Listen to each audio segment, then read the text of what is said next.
미국의 록펠러, 인도의 크리시다 로드리게스, 후회, 기쁨, 생의 끝자락에서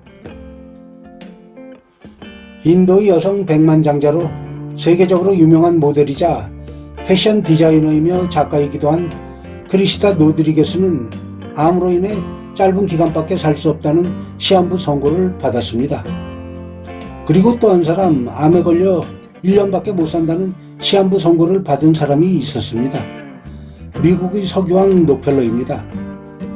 그런데 한국에서는 록펠러로 표기하고 있지만 가운데 이가 묵음이 아니어서 나커펠러로 부르는 게 맞지만 모두가 록펠러라고들 부르고 있어서 저도 록펠러로 소개하겠습니다. 1937년 록펠러의 사망 당시 재산은 14억 달러로 2022년 3월 기준으로 평가하면 대략 4,090억 달러로 한국 돈으로 환산했을 때 약 587조 원 정도인데, 참고로 대한민국 정부 2022년도 예산은 604.4조입니다.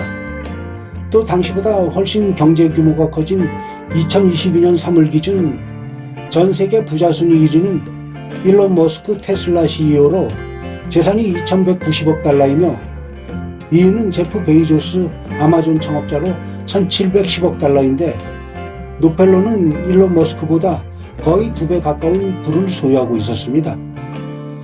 그런데 지금 크리시다 로드리게스와 록펠러 두 사람에 대해서 말하고자 하는 건 두 사람 간의 부를 비교하려는 게 아니고 두 사람 모두 암으로 인한 시한부 선고를 받은 후에 남은 삶을 어떻게 보냈느냐를 살펴보고자 하는 것입니다.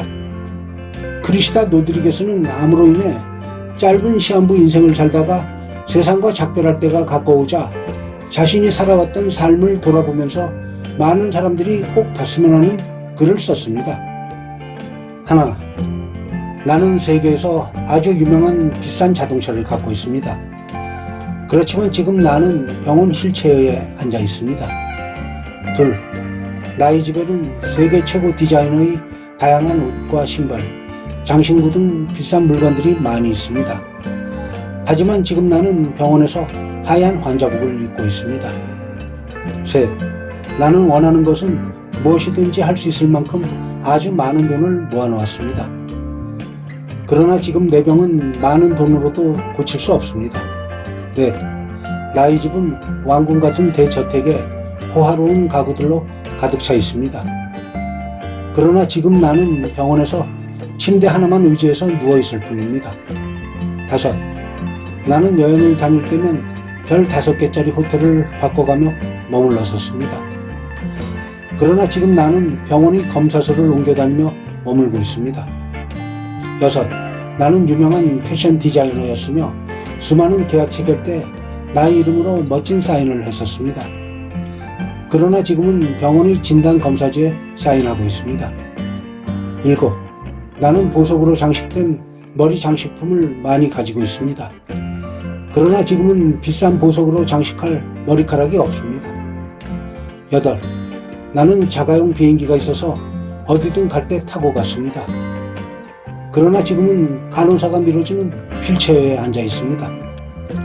아홉, 나의 집에는 먹고 마시는 비싼 식품들이 많이 있습니다. 그러나 지금 병원에서는 약 먹을 물만 있습니다. 비행기, 보석, 장식품, 비싼 옷, 많은 돈, 비싼 차 다 있지만 지금 나를 보호해 줄 수 있는 것은 그 중에 아무것도 없습니다.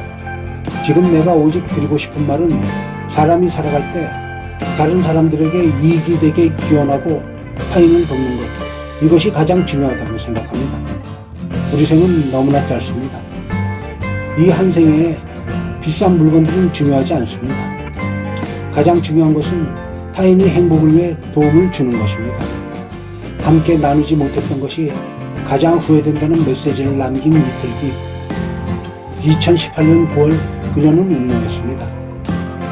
록펠러는 알로페시아라는 탈모증과 비슷한 암에 걸려 1년밖에 살 수 없다는 시한부 선고를 받았습니다. 록펠러는 과도한 다툼과 경쟁 때문인지 50대 중반부터 이미 스트레스성 소화불량 및 우울증 증상을 보이고 있었습니다. 그래서 록펠러 본인도 50대 이후부턴 동생들과 아들한테 사업을 넘기고 그냥 편하게 살고 싶어 했었습니다. 이런저런 여파로 암에 의한 1년짜리 시한부 선고를 받고 절망에 빠져 있을 때 노펠러의 어머니는 아들아, 곧 세상을 떠날 건데 내 마음껏 하나님께 바치고 자선 사업이나 하고 가렴 하고 말했습니다. 그리고 프레드릭 테일러 케이치라는 목사에게서 이제 모든 것을 내려놓으시지요 라는 말을 듣게 되자 마지막 1년을 사는 동안에 모아놓은 재산을 의미있게 쓰고 죽자는 생각을 하게 되었습니다. 그래서 고아원, 도서관을 세우고 불우한 사람들을 도우며 1890년에서 1892년에 걸쳐 시카고 대학을 세웠고 1901년 미국 최초의 의학연구소인 노펠러 의학연구소를 설립했는데 이후 연구소는 손자에 의해 노펠러 대학으로 바뀌었습니다. 그 후 1913년 기아근절, 인구문제, 대학의 발전, 개발도상국 원조 등 인류복지 증진을 지원하는 노펠러 재단을 설립하였으며 어머니를 위해서 리버사이드 교회도 세웠습니다. 노펠러는 어머니의 말씀에 따라 자선사업을 시작하였는데 어떻게 된 건지 이때부터 가슴이 확 트이면서 행복을 느꼈다고 합니다. 그 영향인지는 몰라도 의사의 1년짜리 시한부 선고에도 불구하고 그 후 40년이나 더 살다가 97세인 1937년에 세상을 떠났습니다. 크리시다 로드리게스는 자신의 지나온 삶이 헛된 것이었다는 타인에게 충고를 겸한 자책만을 하면서 의사가 정해준 시간만 무의미하게 살다가 임종을 맞이했습니다. 그러나 노펠러는 자선사업을 통한 기쁨으로 인해 우리 몸속에서 생성되는 만병통치 치료제로 지난번 영상 죽음과 암을 만드는 스트레스를 이기는 방법, 감사와 기쁨 편에서 소개한 물질들인 엔도르핀, 세로토닌, 다이돌핀 같은 물질들이 생성되어 의사가 정해준 시간을 극복하고 감사와 기쁨 속에서 40년을 더 살며 장수할 수 있었지 않았을까 하는 생각입니다.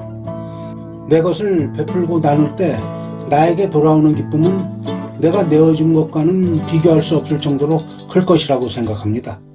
베품과 나눔으로 해서 나에게 찾아오는 기쁨과 건강을 놓치지 마시길 바랍니다.